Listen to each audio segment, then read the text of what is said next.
Hi there, Robin here, and welcome to the Happy Infectious Faces project. I made an art challenge for myself that was inspired by the 100 Faces Challenge. However, I have a few sneaky goals that other than just painting 100 faces. So I hatched a plan, and I sent out to Facebook that I would paint their people's faces with one rule and one rule only. And that is that people would make selfies or photos of themselves with their goofiest, silliest, happiest faces with the intention to make your friends, family, and me laugh out loud. So many people responded, and boy, well, did they deliver. I mean, look at all these faces. So many people got involved in this project, and there's still so many more to do. I know it kind of looks hilarious to me because it looks like a class reunion of the class clowns getting together for photo day at school. So here's the face of the day. She's amazing. And oh yes, that is her purple hair for sure. She gave me the greatest face to work from.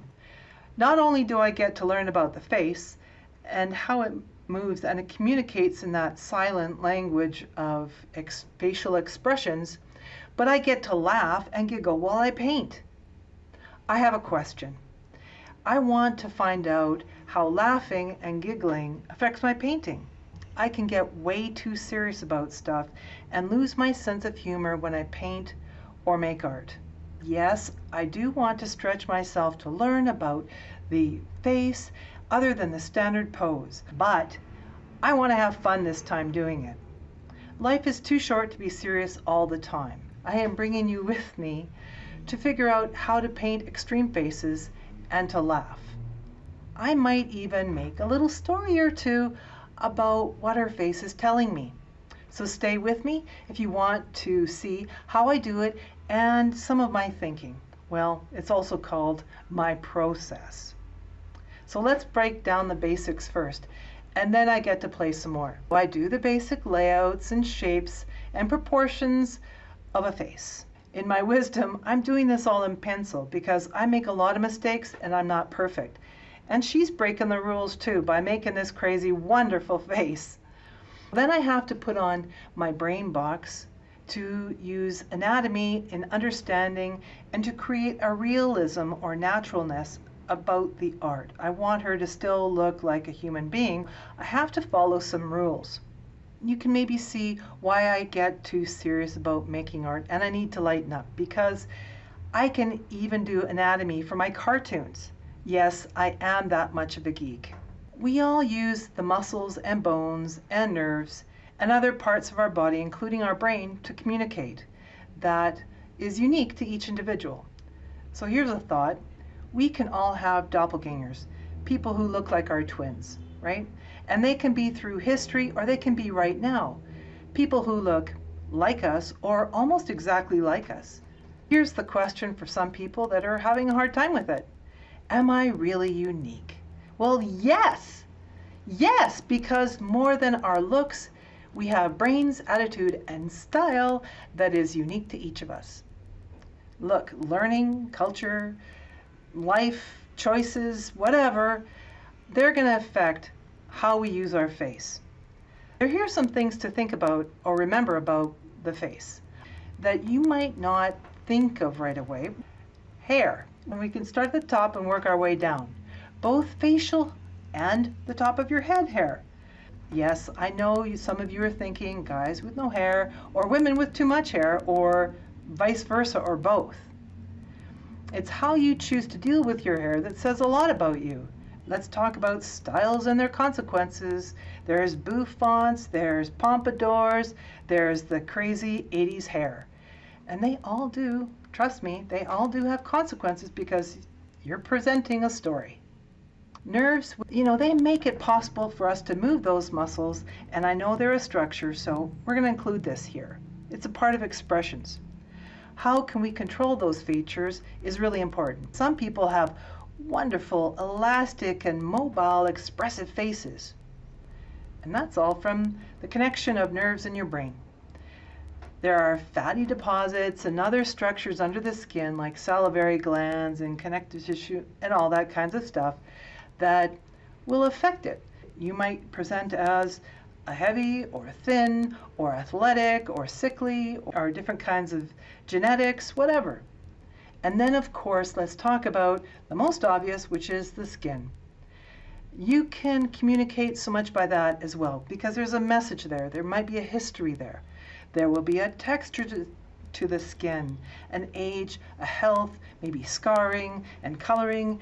And please don't limit coloring to ethnicity, please, because if a person is tired, they can have dark circles under their eyes, or they might be blushing or loving somebody and they get pink in their cheeks, or maybe health has an issue to the color too. For example, jaundice, which is a liver problem, might be a yellowing to the skin, or heart issues might have a slight blueness to the skin. And this all makes information on how you read them. What does all this mean? It means we are creatures of communication, both in the communicating and the receptiveness or the understanding of it. We all read this either consciously or unconsciously.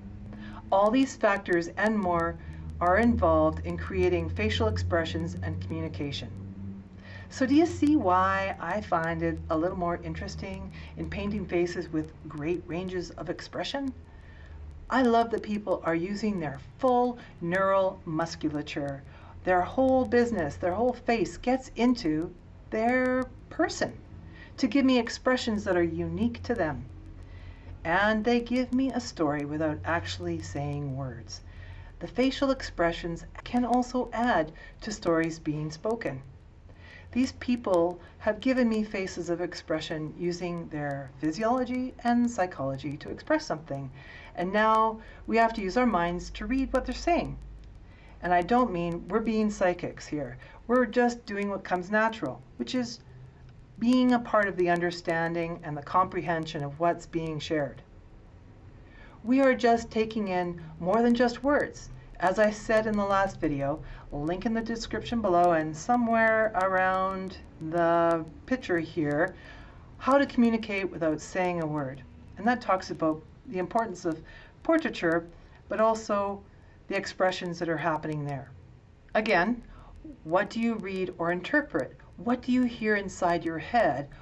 What do you think they're trying to communicate with you when you look at these expressions in this project, in this very large project?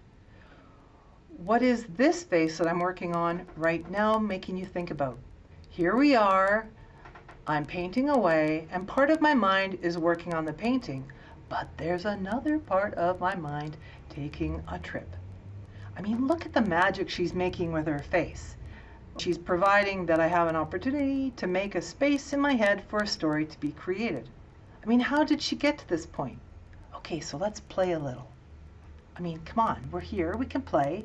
It's fun. She has a confused, frustrated look, perhaps.